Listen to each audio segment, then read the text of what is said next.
Ça va être le thème de notre classe ce matin. Ce sont les Pancha-kosha. Donc, ça peut faire référence à votre méditation sur les Pancha-kosha, sur les 5 gaines ou les 5 corps. Moi, je préfère le mot gaine, qui sont des niveaux de densité. On a vu dans la méditation précédente les 7 ordres d'existence. Et là, on va comprendre les 5 koshas, pancha kosha, les 5 gaines majeures en fait, parce qu'il y en a plus que ça, mais ce sont les 5 gaines majeures. Alors la première gaine, on l'appelle Anna Maya Kosha. Je pense que ça y est, ça sonne, c'est des mots que vous avez entendus. Donc Anna Danam, vous vous souvenez, Anna, qu'est-ce que c'est? Anna, c'est la nourriture. Oui, Annapurne Sadhapurne. Ok. Donc Anna, c'est le corps de nourriture, donc notre corps physique. Celui qui est le produit, en fait, de la physicalité. Donc, comment est-ce qu'il se crée? Mais il se crée, comme exprimé Swamiji hier, grâce à un père et à une mère, en fait, qui, à un moment donné, en amont de notre naissance, eux-mêmes, eh bien, reçoivent une forme de nourriture, la nourriture physique dans leur corps, et qui va produire pour le père une graine, en fait, un spermatozoïde, et qui va à un moment donné rencontrer une autre graine, qui est l'ovule, en fait, un œuf, et qui, lui aussi, cet œuf, est le produit, en fait, de ce qu'a généré la nourriture, là, cette fois, dans le corps de la mère. Donc, la nature et on dirait même la qualité, la force de chaque graine, qu'elle vienne du spermatozoïde ou de l'ovule, du père ou de la mère, dépend pour une grande part de la nourriture des parents. Et il y a un Upanishad entier, en fait, le Garbho Upanishad, qui est sur la fécondation et sur toute la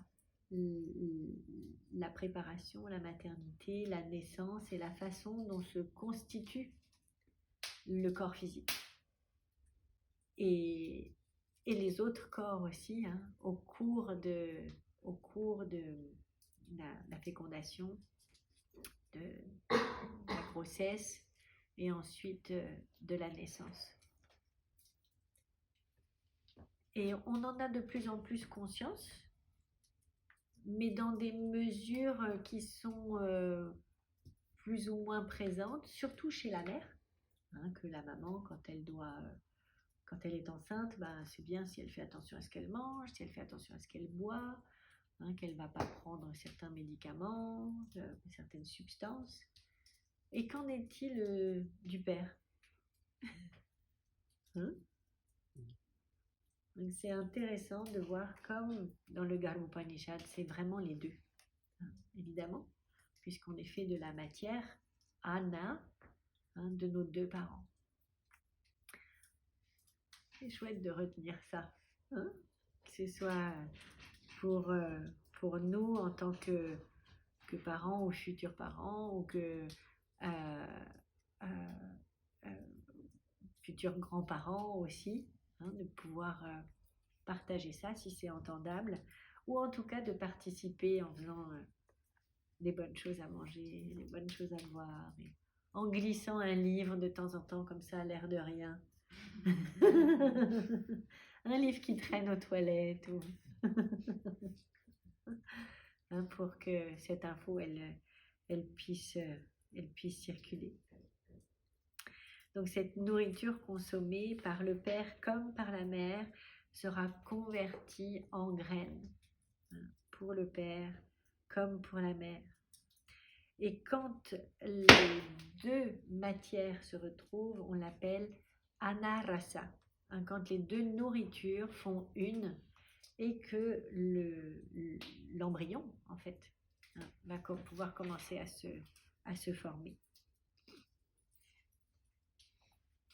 Et cette anarasa est la cause de la création du corps physique, hein, le départ de la création, la cause première. Une fois que ce corps a été conçu et que le fœtus a été formé dans le ventre de la mère, il va se développer. Et survient alors une croissance et un développement, et ce qu'on connaît. Hein, et ce moment s'appelle anam. Donc c'est le moment de la nourriture. Hein, donc on comprend comme cette matière nourricière dans la vision du yoga est la même chose que la matière du corps physique. C'est puissant comme perception. Parce que très souvent, on voit la nourriture qui est dans une forme et qui a presque une entité propre, et puis on voit notre corps physique qui a une entité propre aussi. Mais là, c'est la même, hein, la même matière.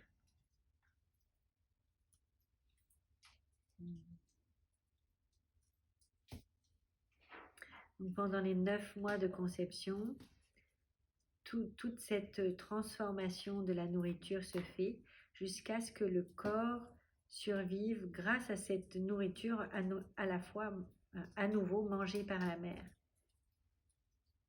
Puis il devra grandir et encore consommer une nourriture. Donc on sait bien, hein, les premiers jours où le bébé est là, comme c'est un moment important de pouvoir réussir à le nourrir, que la prise du lait se fasse bien, que la mise au sein soit facile, et que la maman fasse attention aussi à ce qu'elle va manger, parce que tout le lait va dépendre de ça. Donc les coliques ou la bonne digestion, hein, va dépendre de ce que la maman va manger à nouveau. Et puis tout s'organise, hein, tous les minéraux pour une bonne croissance, et ça tout au long de notre vie en fait, jusqu'à ce que vers 50-60 ans, il y ait une transformation, hein, mais plutôt sur alors comment est-ce un déclin, c'est ça, hein, c'est la matière commence un peu à décliner, c'est comme ça en fait, hein, c'est comme ça. Et on est là en tant que yogi et yogini pour embrasser aussi cette phase-là, et où la nourriture physique va être toujours aussi importante en qualité, si ce n'est plus importante en qualité et en choix, mais qui va, pour ainsi dire, à 50 ans, hein, au milieu de la vie, entre guillemets, pouvoir, et ça c'est l'Ayurveda qui nous le dit, même se diviser par 2 en quantité. C'est fort, hein? Pour maintenir une bonne santé. Donc l'Ayurveda nous dit, si tu veux maintenir ton équilibre, tu veux maintenir ta santé, tu vas diviser la quantité de nourriture par 2.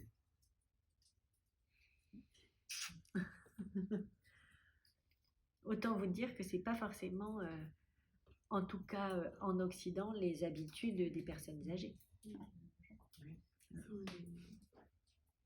Et très souvent, ça vient combler ce qui n'est pas nourri dans les autres corps. hein, dans les autres gaines qu'on va voir après.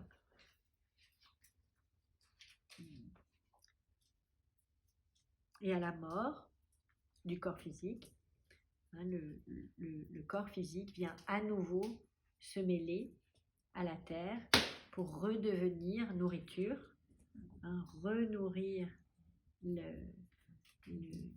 l'humus et pouvoir redonner ensuite de la nourriture. Donc c'est vraiment c'est cette nature nourricière, juste Anna Maya Kosha. Et puis vient contenir, hein, c'est vraiment comme ça que vous allez le comprendre, hein, c'est pas des couches, hein, en plus dans Kosha on pourrait faire le raccourci vite fait de couches, donc c'est pas le corps physique, puis il y a une couche qui sera jaune, puis il y a une autre, non, hein, c'est vraiment des contenants, c'est comme des sacs, des gaines quoi, hein, donc vient la gaine suivante, Pranamaya Kosha, qui contient aussi le corps physique. D'accord, c'est un sac plus grand, entre guillemets.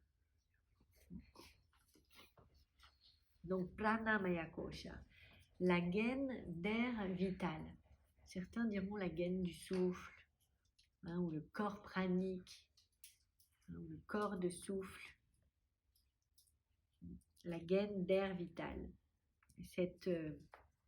Ce sac pranique se compose du système pranique, énergétique et physiologique quintuple. Donc ça, c'est très important de comprendre que dans Pranamaya Kosha, il y a une vraie physicalité. Et notamment les Panchaprana, hein, les 5 pranas qu'on offre pendant la puja. Vous vous souvenez?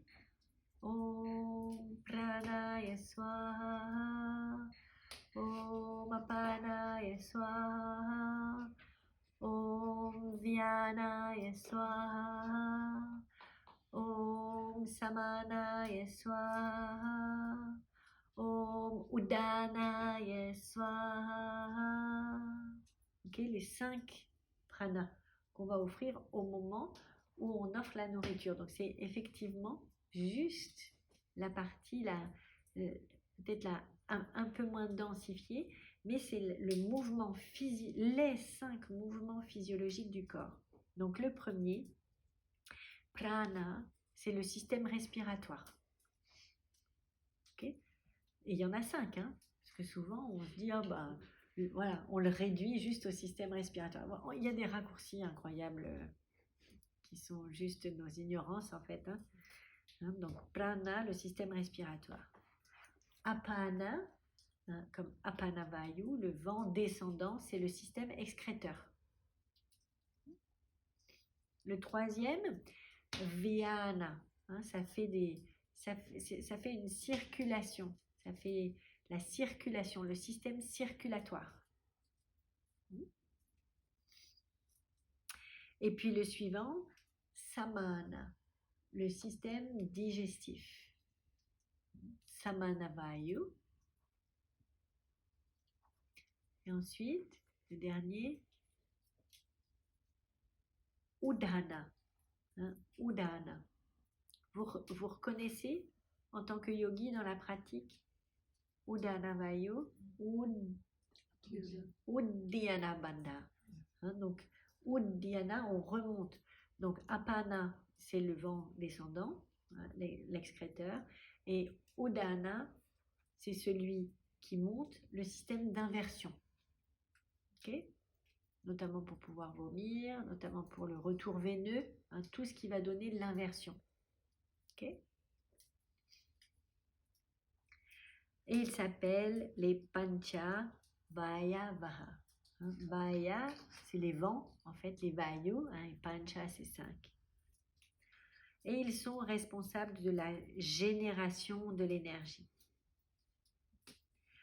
Donc ça, ce sont nos 5 systèmes physiologiques qui font partie de Pranamaya Kosha et s'ajoutent à ces 5 mouvements d'air ou mouvements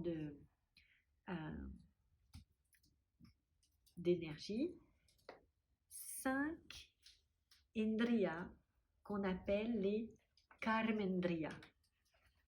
Alors, indriya, vous souvenez ce que c'est? Pancha indriya, ce sont les organes. Ok? Indriya, c'est les organes. Et karma, c'est la racine qu'on connaît déjà. L'action. Donc, ce sont mes 5 organes d'action. Donc, comment est-ce que je peux agir? Là, ce que je suis en train de faire, par exemple. Oui, alors je vois une main. Ok. Hein, donc, un des karmendriyas, c'est la main pour la préhension. La préhension, pas l'appréhension. Ok. Quoi d'autre? Comment est-ce que je peux agir, me mettre en mouvement? Qu'est-ce que j'ai comme organe pour agir? La parole. Ok. Donc, la voix pour la parole. Alors là, on rentre dans les organes de sens. Ok, vous voyez la tendance? Donc, il y a vraiment 5 organes de sens et 5 organes d'action. Ok, et là, dans cette gaine-là, dans le Pranamaya Kosha, ce sont les organes d'action qui sont là. Les pieds. Voilà. Donc, les pieds pour la marche. Ok. Donc, on a 3 organes là.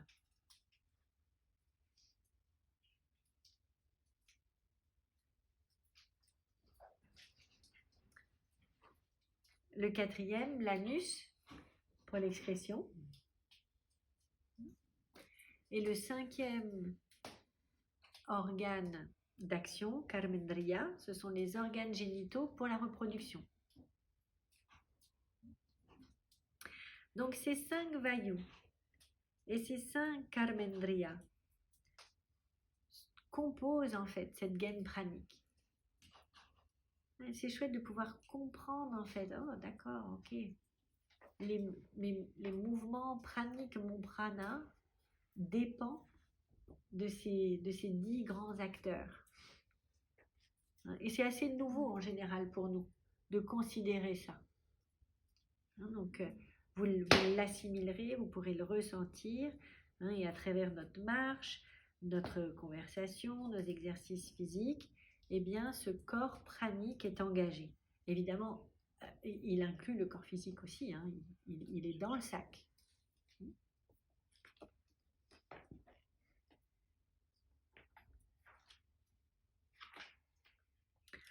Et ce qui est chouette à comprendre et qui peut peut-être nous aider, c'est que dans un corps mort, dans un cadavre, Annamaya Kosha est encore présent. D'accord? On peut voir le corps, mais Pranamaya Kosha a quitté. Ok? Ça aide à comprendre.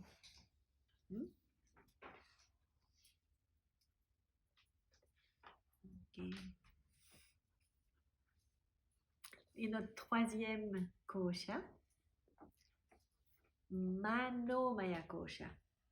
Mano, c'est la racine de manas, le mental. Ok? Donc la gaine mentale, Manomaya Kosha.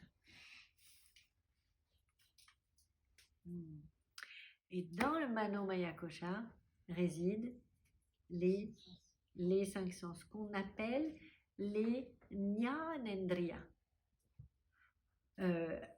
D'une façon générale, quand on dit les Panchaindriya, les 5 organes de sens, c'est eux. Mais si on les nomme entièrement, c'est Jnanendriya. Et Jnana, c'est la connaissance. Donc ce sont les organes de connaissance, alors que les autres sont les organes d'action. Comprenez la différence? Organe d'action, organe de prise de connaissance en fait. Ok? C'est pas les yeux qui me mettent en mouvement, c'est mes pieds pour l'action. Par contre, mes yeux reçoivent et reconnaissent une forme ou perçoivent une forme. Donc nos 5 sens, ça va, on les connaît. Donc, Oui. ouais, donc les yeux pour la vue. Et si vous voulez, je vous donne l'élément associé. Donc les yeux pour la vue en lien avec l'élément feu. Alors, traditionnellement, dans la voie du yoga, on prend les éléments et nous nommons les organes de connaissance dans le sens de la densification de l'énergie en matière. Éther, air, feu, eau, terre. Ok? Donc, on essaye de le faire comme ça pour reconnaître les cinq organes de sens, de connaissance, les Jnanendriya. Donc, le premier, c'est l'éther. Donc, à votre avis, c'est quel sens? C'est relié aux éléments sur l'autel. L'éther, c'est quoi comme outil? Ouais, voilà, c'est la cloche. Donc, c'est l'ouïe. D'accord? Donc, l'éther est relié à l'ouïe, donc à l'organe de l'oreille. Ok? Okay? L'oreille. Et l'encens, c'est le nez. L'encens, c'est l'air. Alors, ensuite, on passe à l'élément suivant, l'air. Donc, l'air, ça va être, c'est ça que tu disais, j'ai pas bien entendu. L'encens, c'est l'air, ouais. Ok. Donc, effectivement, sauf que là, non? Ça s'inverse un peu par rapport à notre hôtel. Oui. Donc l'air, c'est ce qu'on va sentir sur notre peau. Hein, et là, on fait bien le lien avec l'Ayurveda, la médecine chinoise, en fait, hein, l'élément air et la peau, poumon côlon. Hein, c'est bien parce qu'on peut faire plein d'analogies. Après, dire, ah, mais oui, mais évidemment. Hein. Donc là, l'air en lien avec l'organe de la peau, hein, et le sens du toucher. Super. Ensuite arrive l'élément feu. Vous diriez quoi?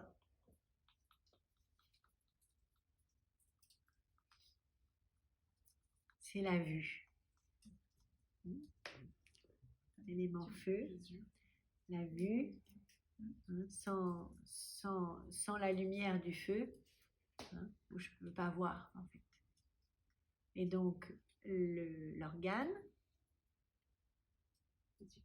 les yeux. Hein. Donc l'organe des yeux, le sens de la vue. L'élément suivant, l'eau. Ouais. Le sens du goût et l'organe, la langue. Et le dernier élément, la terre. Et il me reste un organe. Le nez et le sens de l'odorat.